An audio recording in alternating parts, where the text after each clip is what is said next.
বন্ধুগণ, আজকে ভরতপুর 1 নম্বর ব্লকে আজকে ডেপুটেশন দিতে আজকে ভারতীয় জনতা পার্টি উপস্থিত হয়েছে। এই ডেপুটেশন আজকে শুধুমাত্র ভারতীয় জনতা পার্টির পতাকার তলে হচ্ছে বটে, কিন্তু এই ডেপুটেশন সাধারণ গ্রাম বাংলা সাধারণ মানুষের ন্যায্য অধিকারের ডেপুটেশন। আজকে ভিডিও বসে আছেন আর এই ভিডিও অফিস আজকে তৃণমূলের কার্যালয়ে পরিণত হয়েছে, তৃণমূল পার্টি অফিসে পরিণত হয়েছে। আর ওই যিনি বসে আছেন ভিডিও, তিনি তৃণমূলের বড় নেতা হয়েছেন। আজকে প্রত্যেকে জানে এই ব্লকে আজকে আবাস যোজনার বাড়িতে দুর্নীতি হয়। যারা প্রকৃতপক্ষে বাড়ি পাওয়ার যোগ্য তারা বাড়ি পায় না। ভিডিওর স্টাফ চাই, সার্ভে করতে ভিডিও স্টাফ চাই। এলাকায় এলাকায় তৃণমূলের নেতারাও পিছে ধরতে শুরু করে। প্রশ্ন করতে চাই ভিডিও সাহেবকে, যখন সার্ভে করতে যান কোন এখতিয়ারে তৃণমূলের নেতারা যায়? এই আবাস যোজনার বাড়ি কি মমতা ব্যানার্জি তার নবান্নের 14 তলা থেকে দেয়? না, এই টাকা আপামর সাধারণ মানুষের টাকা। তবে কেন এই তৃণমূলের নেতারা দালালি খাওয়ার জন্য দালালগুলো পৌঁছে যায় ভিডিও স্টাফের সাথে? ভিডিও জানে না এমনটা হতে পারে না বন্ধুগণ। শুধু আবাস যোজনার দুর্নীতি নয়, বিধবা ভাতা বার্ধক্য ভাতা আজকে সব কিছুতে আজকে দুর্নীতি দেখা যায়। আজকে দেখা যায় বিধবা ভাতাতে এই তৃণমূলের নেতাদের দৌলতে দেখা যায় অনেকে সধবা বিধবা ভাতা পাচ্ছে। যদি এই পাড়ার তৃণমূলের নেতার হাত যদি তার মাথায় থাকে, অনেক বয়স্ক মানুষ আছে এই ব্লকে যারা 60-এর ঊর্ধ্বে, যারা বার্ধক্য ভাতা পাওয়ার যোগ্যতা রাখে, তারা ভাতা পায় না। দেখা যায় তৃণমূলের নেতাটা 30 বছর বয়স, তারও নাম বার্ধক্য ভাতাতে দেখা যায়। এখানে দেখা যাচ্ছে লেখা আছে অকারণে ঘোলা কল বন্ধ করে আমরা চল, লেখা আছে। আমি বলতে চাই বাড়ি বাড়ি তো কল তো গেছে, জল তো আসছে না।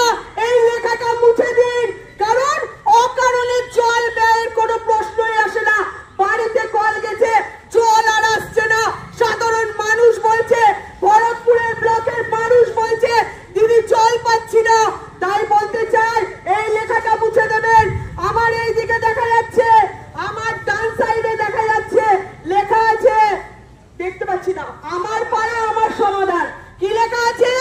আমার পাড়া আমার সমাধান। বলতে চাই শাসক দলকে, তারা শাসকে আছে। এমন কি ঘটনা হলো যে চোররা লিখতে হচ্ছে আমার পাড়া আমার সমাধান? রাজত্ব আপনার, তারপরেও সমাধানের বিচার ব্যবস্থা করতে হচ্ছে কেন? কারণ হচ্ছে চোর চোর চোর, এদের একটাই কাজ, তৃণমূল মানেই হচ্ছে চোর। আপনারা জানেন 15 বছর আগে যে তৃণমূল নেতাটা আজকে এলাকায় ভাঙা সাইকেল নিয়ে ঘুরে বেড়াতো, কলিং বেল বাজাতে বাজাতে যে তৃণমূল নেতাটা 15 বছর আগে ঘুরে বেড়াতো, আজকে 15 বছর পর কালো কাঁচ লাগানো স্করপিও গাড়িতে ঘুরে বেড়াচ্ছে। কেন বন্ধুগণ? কি এমন আলাদিনের আশ্চর্য প্রদীপ পেয়ে গেল যে এলাকার তৃণমূল নেতাটা 15 বছর পর আজকে কালো কাঁচ লাগানো স্করপিও তো ঘুরে বেড়াচ্ছে ভাঙা সাইকেল থেকে? না বন্ধুগণ, অন্য কোনো কারণ নেই।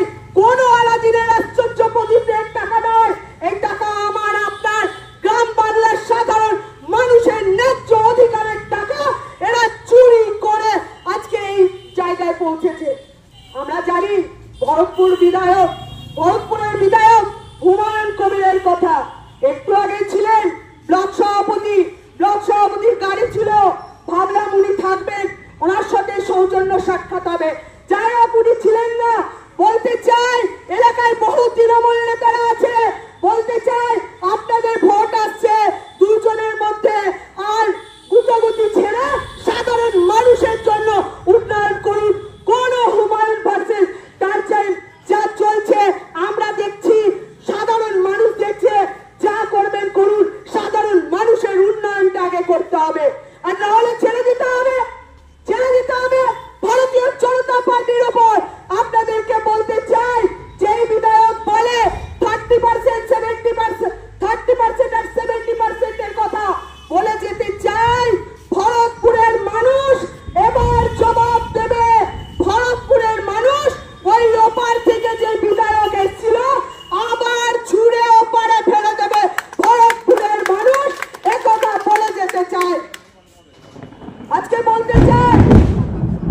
বিডিও সাহেবকে বলতে চাই, বিভিন্ন জায়গায় সাধারণ মানুষের যে দুর্নীতি চলছে, ভরতপুরের রাস্তাঘাট, বেহাল রাস্তাঘাট, অনেক জায়গায় রাস্তা দেখা যায় একটা গাড়ি ঢুকলে আর একটা গাড়ি আসে না।